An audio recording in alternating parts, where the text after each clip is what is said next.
ya está corriendo en redes sociales, ¿verdad? Sí, sí, están los curiosos y están... So, heute gehen wir in die Schule.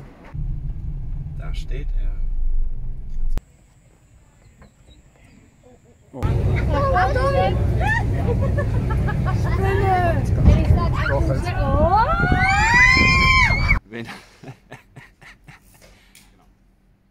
Wenn auch du Paraguay besuchen möchtest, dann kommentiere und like dieses Video und du hast die Chance bei einer Auslosung eine Übernachtung, beziehungsweise nicht eine Übernachtung, sondern 14 Übernachtungen bei uns zu gewinnen. Viel Spaß!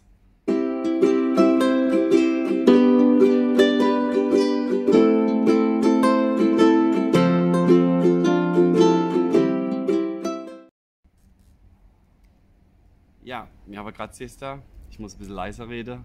Aber wir haben jetzt tatsächlich nach dem Live-Video so viel Anrufe bekommen und Nachrichten per WhatsApp, habe ich gedacht, ich muss eine Kleinigkeit noch dazu sagen. Erster Punkt war das T-Shirt. Man hat anscheinend nur die Schuhe gesehen von dem Ganzen. War der Wunsch, ich soll es mal zeigen. So, habe ich geschenkt bekommen zu meinem 30. Geburtstag von einem ganz, ganz besonderen Mensch. Ich verrate auch nicht, dass er Daniel heißt, stimmt's? Ja, und Anmerkungen wie, ich habe Kilos verloren. Ja, ich habe 4 Kilo abgenommen. Liegt daran, dass wir hier ganz, ganz viel Wasser trinken. Also das heißt, die ganzen Drinks eigentlich weglasse. Auch damit verbunden natürlich der Zucker. Also das heißt, wir nehmen viel, viel weniger Zucker zu uns. Und es macht dem Körper schon einiges. Also wir fühlen uns echt fitter. Und positiver Nebeneffekt, es putzelt die Pfunde. Und wir gehen auch ins Fitnessstudio. Also ich denke, die Kombination macht es einfach. Gut, genau, was ich noch sagen möchte oder was ich vergessen habe bei dem Live-Video, die nächsten Videos zeigen wir euch Encarnación. Das heißt, die Playas wollen wir euch vorstellen, die Einkaufsmöglichkeiten, die verschiedenen Stadtteile etc. Ich muss gerade auf meinen Zettel gucken, weil ich konnte mir nicht alles merken. Ich musste mitschreiben dann. Genau, dann war was missverstanden. Also nicht 600 € von einer Spende haben wir jetzt benutzt für das Fest, für die Kinder und für das Tierheim, sondern insgesamt. Also das heißt, sämtliche Spendeaktionen, was wir bis jetzt gehabt haben, haben wir 600 € ausgegeben. Da waren dabei 2 Tierheime, welche wir unterstützt haben. Da war natürlich das Fest kurz vor Weihnachten für die Kinder dabei. Wir haben das Kinderheim gehabt, beziehungsweise das Waisenheim oder Waisenhaus. Wir haben die Esel- und Pferdefarm jetzt dabei gehabt und der Brand bei der paraguayischen Familie. Also für dieses Gesamtpaket haben wir 600 € ausgegeben. Und aktuell, wie gesagt, 400 € noch übrig. Ja, zu der Community wollte ich auch noch was anmerken, war ja die Frage gestellt worden, oder ist die Frage gestellt worden, wie das so ist mit der Community, ob man leichter Anschluss hat etc. Ich sag mal so, es kommt, oder es ist in jedem Land gleich und in jeder Ortschaft, ja, verbarrikadiere ich mich im Haus, gehe nicht raus, suche keinen Kontakt, dann werde ich auch keinen Anschluss finden. Das heißt, also wie gesagt, wie ich schon im Video erwähnt habe, an die Playa gehen, an die Costanera, einfach auch mal die Gespräche suchen, auf die Menschen zuzugehen. Das sind ganz, ganz offene Menschen hier, ganz, ganz toll. Einfach die Hemmungen ablege und rausgehe, auch mit den Kindern rausgehe, dass die Kinder auch ganz, ganz schnell Anschluss finden. Weil ich denke, meine persönliche Meinung, nur so funktioniert Integration.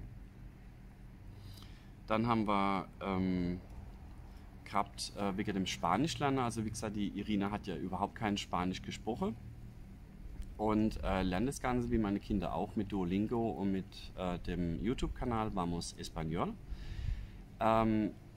Und es ist auch ein Grund, warum das wir eigentlich nur unter Paraguayos leben. Wenn ich merke, ich gehe abends raus zu meiner Nachbarschaft, ich bin gezwungen, Spanisch zu reden.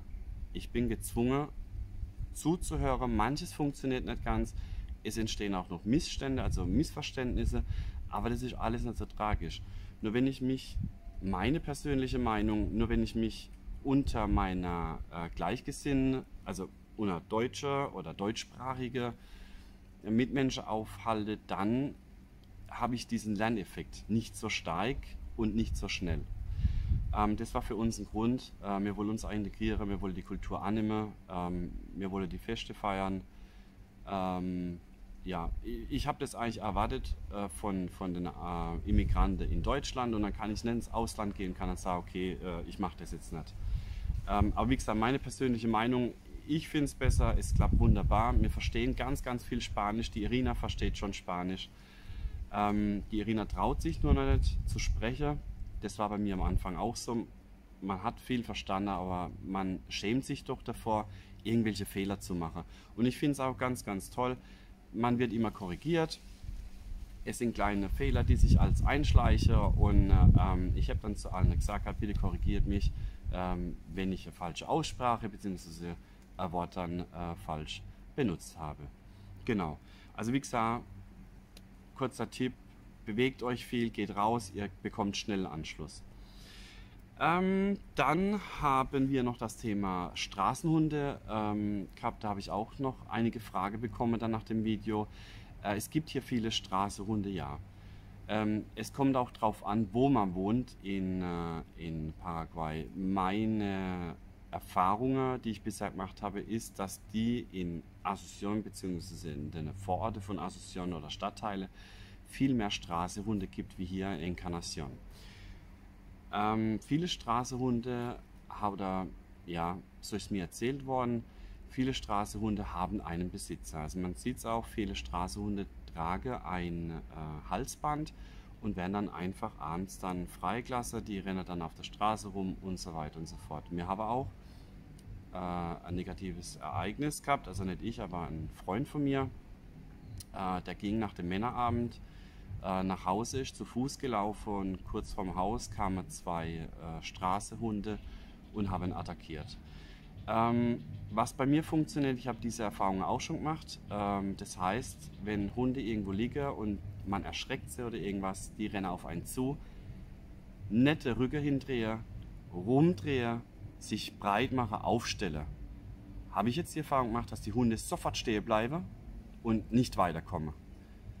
Gerne, wie gesagt, ich bin kein Spezialist, es funktioniert so, das habe ich damals noch beigebracht bekommen, aber es gibt ganz bestimmt andere Methoden. Dann kam die nächste Frage, das Projekt an sich, was wir vorhaben, oder beziehungsweise unsere Baustelle, werden wir natürlich hier auf dem YouTube-Kanal bei Los Loquitos natürlich komplett betreut. Das heißt, vom Kauf, von der Besichtigung, vom Kauf, ja, was gehört alles dazu, vom Fundament bis zum Einzug werden wir hier das alles auf Los Loquitos dann dokumentieren. Kanal Sasch ist dann nur für eventuell Interessente. Die nächste Frage war, hört ihr mit dem Kanal nach eurem Bau auf? Nein, also wir haben insofern überhaupt gar nichts geplant und ich plane auch immer weniger in meinem Leben und versuche einfach das jetzt und hier zu genießen. Und wir haben einfach gesagt, wir gucken jetzt einfach mal, wie weit es geht. Wie gesagt, wir nehmen euch mit über die komplette Bauzeit, ja, über den Einzug, ja, und wenn wir Ausflüge machen, wollen wir einfach ein bisschen Paraguay näher bringen. Und ich denke schon, dass wir die nächsten paar Jahre immer noch am Start sind und diesen YouTube-Kanal mit Videos füttern.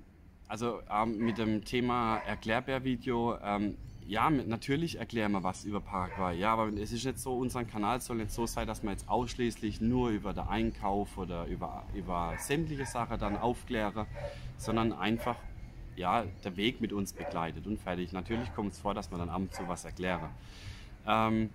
Es soll auch sein, also finden wir das ein bisschen lustig, ja, und ein bisschen Spaß mit reinbringen, oder wir versuchen es zumindest. Klappt nicht immer, aber es soll doch eine lustige Unterhaltung sein. Also einfach, ja, das Format offen halten und lustig war wichtig, ein bisschen erklären war wichtig und einfach den Weg zeigen und fertig. Genau, so, ich wünsche euch viel Spaß beim Video und bei den folgenden Videos. Bis dann, ciao, ciao.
caso de incendio registrado hace tan solo minutos y como estuviste mencionando, Cristian, aún se siguen transitando los vehículos.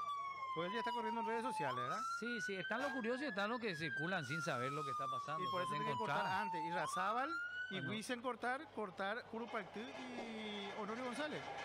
Ya nadie transita. Entonces ya no tenés ese problema de que el que tiene que circular o que tiene que ir obligatoriamente hasta ahí, deja su vehículo.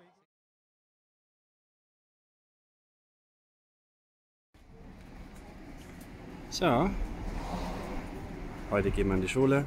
Anmeldung für die Kiddies.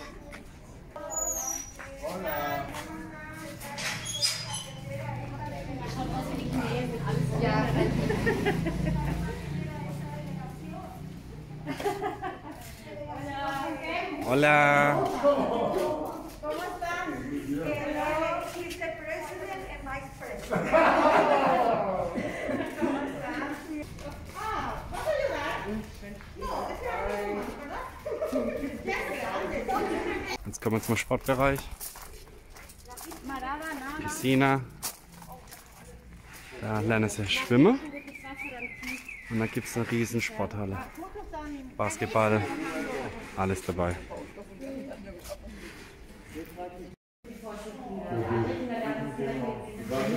Der Kindergarten oder die Vorschule.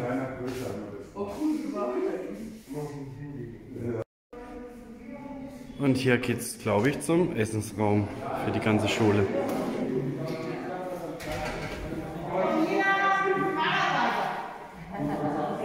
Ja, da ist die Küche. Morgen! Ja, wir fahren heute zum Autohändler. Wir haben noch mal ein Auto angeschaut für mich. Aber doch jetzt, wenn dann die Schule losgeht und ich dann noch auf die Baustelle muss, da besser ist dann ein zweites Fahrzeug zu haben. Habe jetzt gerade aktuell um 10 Uhr einen Termin zur Probefahrt. Es handelt sich um einen Jeep Wrangler, zweite Generation, Baujahr 2003.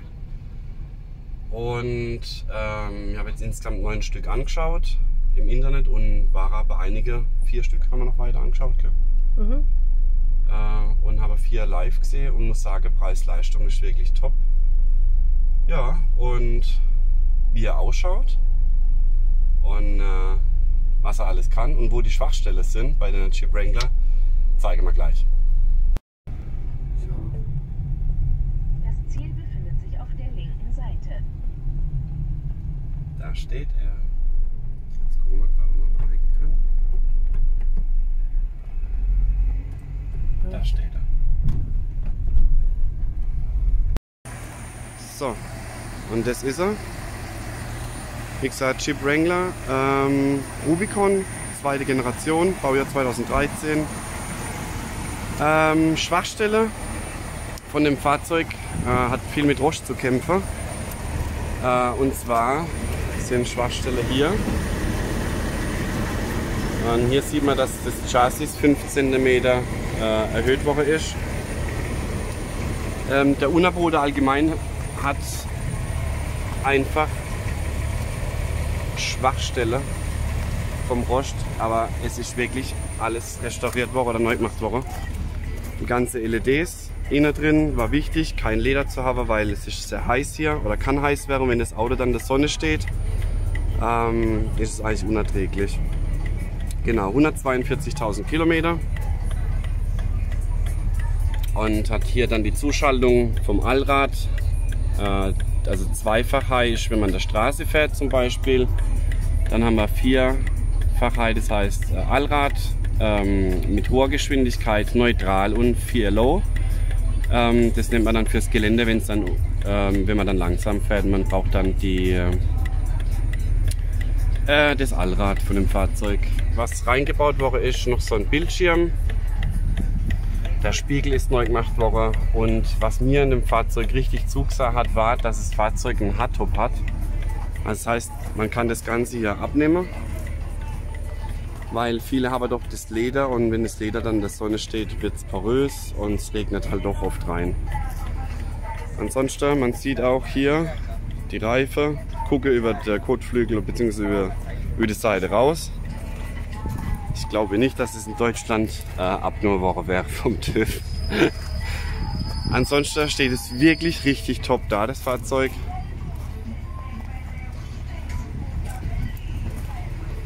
Ja, wo ihr auch noch schauen könnt, wenn ihr euch für einen Jeep Wrangler interessiert. Und zwar ist es hier im Unterboden wieder, der Fußbereich.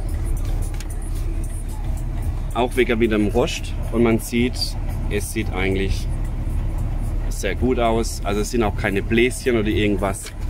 Also es ist wirklich sehr, sehr gut.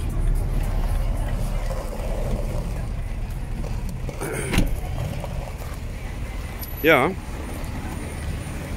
Der Motor handelt sich um einen 4 Liter, 6-Zylinder. Das war's. Also man kann die Türe komplett aushängen, hier. Das heißt, man kann ohne Türe fahren. Man kann die Scheibe vorne runterklappen. Und hier, das Hardtop kann man auch entfernen, bzw. rausmachen. Ah ja, genau, da haben wir noch sind 2 Subwoofer drin.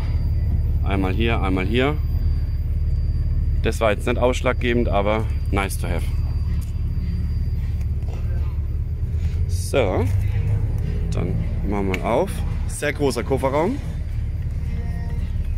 So, und die Schraube hier seitlich, die tut man dann entfernen. Das sind insgesamt 6 Stück. 1, 2, 3.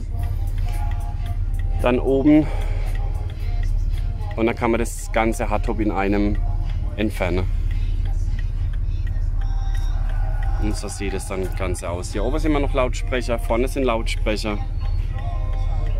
Und wichtig war halt für mich Preis-Leistung. Wie gesagt, jetzt machen wir eine Probefahrt, gucke auf die Werkstatt, nehmen wir nochmal auf die Hebebühne. Und dann werden wir wahrscheinlich das Auto kaufen, wenn alles in Ordnung ist. Gut, bis später.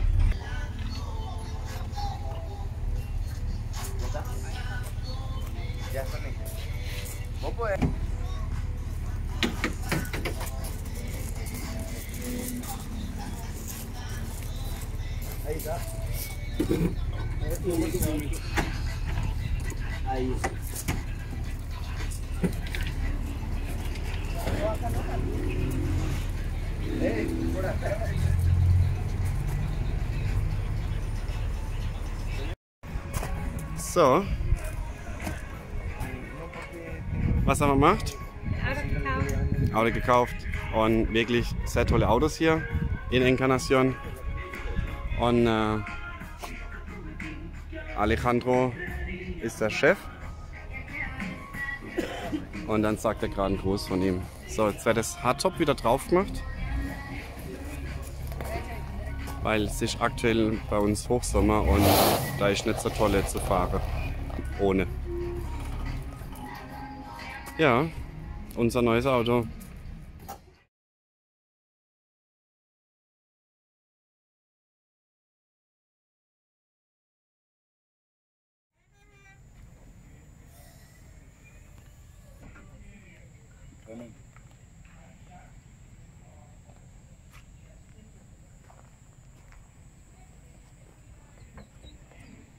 Oh. Oh.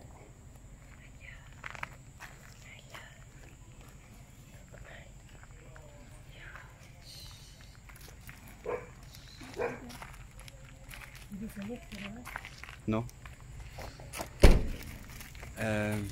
Hugo, ¿cerveza?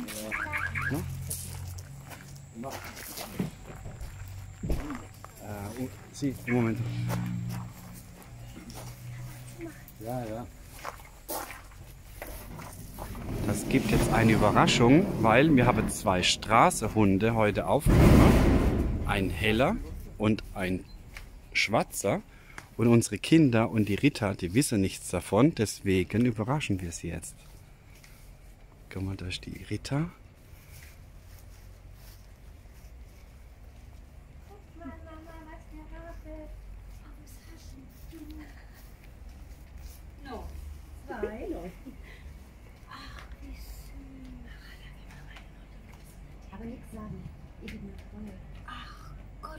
Kann man das Licht mal außer oben machen, dann genau. Warte, lass den Olli machen, Irina. Warte, stell dir mal sie dran. Ja, für uns. Straße Hunde 2. Von uns, bei uns, den Nachbarn. Die Rina, wir waren beim Olli und Danke, ist das schön. Das freut Mama ist ganz begeistert. Guck, wie schön. Das ist ein Mädel und das ist ein Buben. Ach, wie toll. also nochmal, was ist ein Mädel, Irina? Mama. Langsam, Luna. Langsam, Luna. Langsam. Guck dir mal. Unsere neuen Haustiere. Doch? Ja. Oh, wie geil. Echt. Ein Junge und ein Mädchen. Also sie sind 2 Geschwister. Deswegen haben wir jetzt auch 2 genommen. Weil wir wollten das ja nicht auseinanderreißen, die 2. Und die sind jetzt natürlich ein bisschen verstört, die wissen nicht wohin. Tut mir leid wegen der schlechten Qualität, aber wir sind Amateure. Luna freut sich. Ich muss erst einmal. Die Luna soll die Mama-Rolle übernehmen. Da hat keiner damit gerechnet. Auf der Mama, das war jetzt alles ein Kurzschluss. Er wusste das Papa nicht sagen mit mir. Nein, ich wusste es.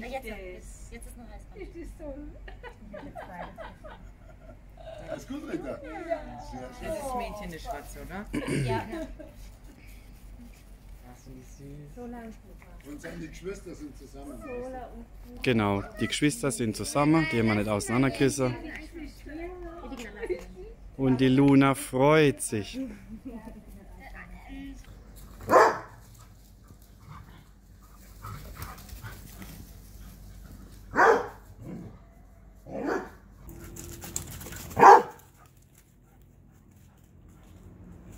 Kinder, so schnell bin ich nicht mit dem Handy.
Okay. Und da steht ein tolles Auto. Ich glaube, der ist ein bisschen höher. Der liegt höher. Ja. Gucken wir mal an, komm.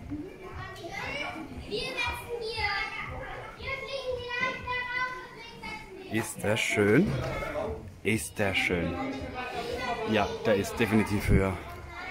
Wow. Und ja, was man haben muss in Paraguay, ganz, ganz wichtig, sind solche Subwoofer. Habe ich jetzt auch in meinem Auto, aber ich habe die versehentlich mitgekauft. Aber es macht Spaß. Dann fällt man jetzt an oder auf als Allmann.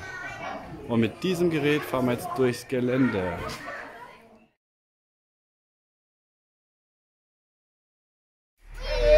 So, jetzt geht's los.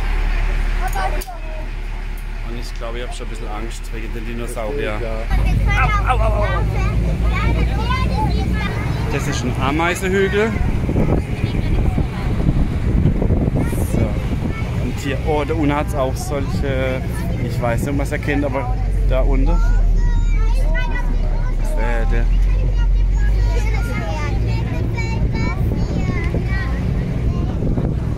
Tolles Areal. 22 Hektar. Also 22 Hektar ist das Areal groß.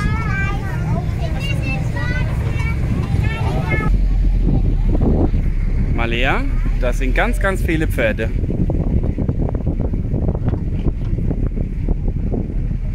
Und was für schöne.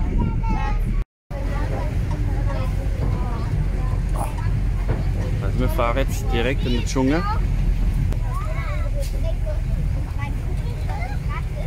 Palmen, die treten ihn irgendwann einmal in den Hals ab. Irgendwann ist der Baum tot. Die holen die komplett zusammen, die drücken sie komplett ab. Das kenne ich, bin auch schon 20 Jahre verheiratet.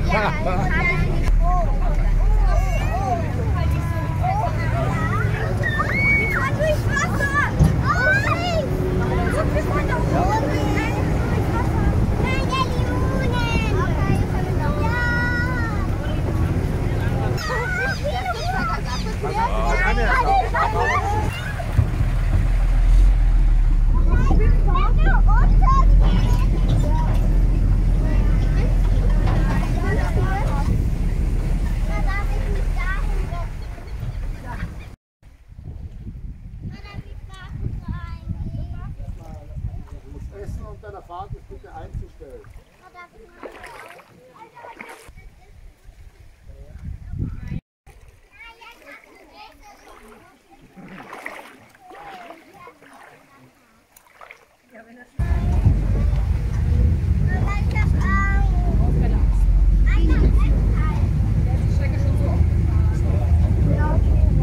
Jemand zurück raus? Ja, Dinosaurier! Achtung! Spinne! Ich sag oh!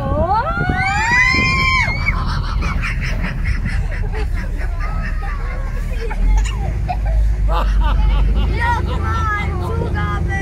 Oh, das ist eine Frau! Alles gut. Alles klar. Habe ich gerade gesehen. So, Timo, ab geht's. Schafft ihr.